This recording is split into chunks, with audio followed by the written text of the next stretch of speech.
But next topic is law of conservation of linear momentum.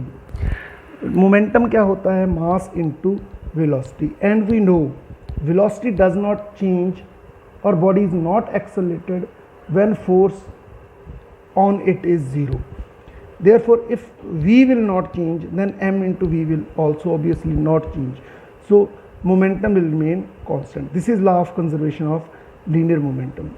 It states that if no external force act on the system, एक system में कितनी भी चीज़ें हैं, 4-5 bodies हैं, अगर उन पे बाहर से सिस्टम पे फोर्स नहीं लग रही तो उनका मोमेंटम एक दूसरे में ट्रांसफ़र हो सकता है. एक बॉडी का कम हो जाएगा, दूसरे का बढ़ जाएगा, but total momentum of the system will remain conserved. Total system का मोमेंटम जो है वो उतना ही रहेगा.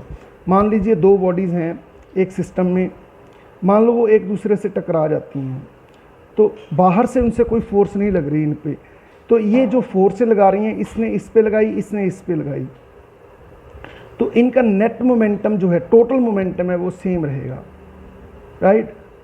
तो मान लीजिए सिस्टम में n पार्टिकल्स हैं, सबकी velocity v1, v2, v3 up to vn है, तो उसके हिसाब से उनका मास m1, m2, m3 up to mn है, तो उनका मोमेंटम स्टार्टिंग में मोमेंटम है p1, p2, p3 and pn up to pn. Total momentum होगा इन सबका plus, but total momentum of the system है p, जो सबका इंडिविजुअल मोमेंट्स का वेक्टर सम है.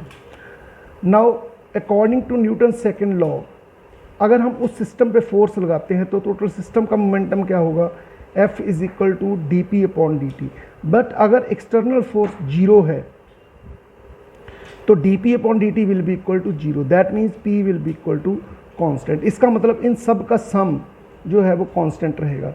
इसका क्या मीनिंग है कि अगर एक दो बॉडीज़ आपस में एक दूसरे से स्ट्राइक करती हैं, एक की वेलोसिटी बढ़ जाएगी तो दूसरी की कम हो जाएगी. मतलब v1, v2, v3 ये चेंजेबल हैं आपस में, बट टोटल जो है इनका सम जो है वो दैट इज़ कांस्टेंट. ठीक है. Law of conservation of momentum ये था सेकेंड लॉ से. अब हम पढ़ते हैं उसको थर्ड लॉ से. मान लीजिए 2 बॉडीज़ जा रही हैं 1 एंड 2, 4 कोलिजन, एक की वेलोसिटी दूसरी से ज़्यादा है.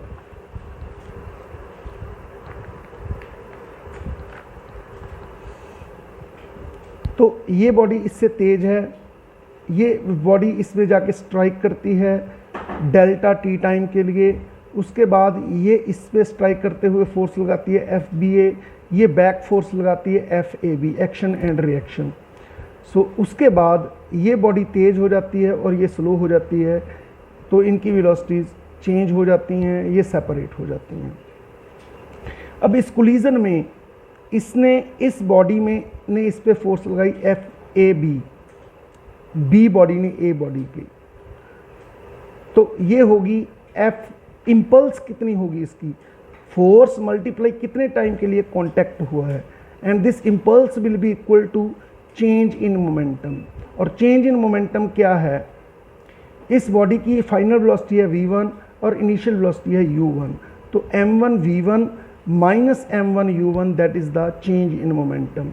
इसी तरह इस बॉडी पे जो फोर्स लगी है उसकी इम्पल्स है FBA, तो FBA इम्पल्स होगी FBA इंटू डेल्टा टी. उसकी फाइनल वेलोसिटी है v2 एंड इनिशियल वेलोसिटी है u2, so change in momentum आ गया m2 v2 minus m2 u2. ठीक है. बट न्यूटन के थर्ड लॉ के accordingly FAB is equal to minus FBA, मतलब जो दोनों ने फोर्स लगाई है that is equal and opposite. अब डेल्टा टी से मल्टीप्लाई करो, that is impulse of force, this is also impulse of force. इसको हम पढ़ चुके हैं, इन दोनों की वैल्यूज़ निकाल चुके हैं. इन वैल्यूज़ को पुट कर दो, you will get m1 v1 plus m2 v2 is equal to m1 u1 plus m2 u2. इसका मतलब initial momentum is equal to the final momentum. इसका मतलब है कि इंटरनल जो फोर्सेस होती हैं, बॉडीज़ जो इंटरनली टकराती हैं, उनकी आपस में वेलोसिटीज चेंज हो सकती हैं, but total momentum of the system remains conserved. Thank you.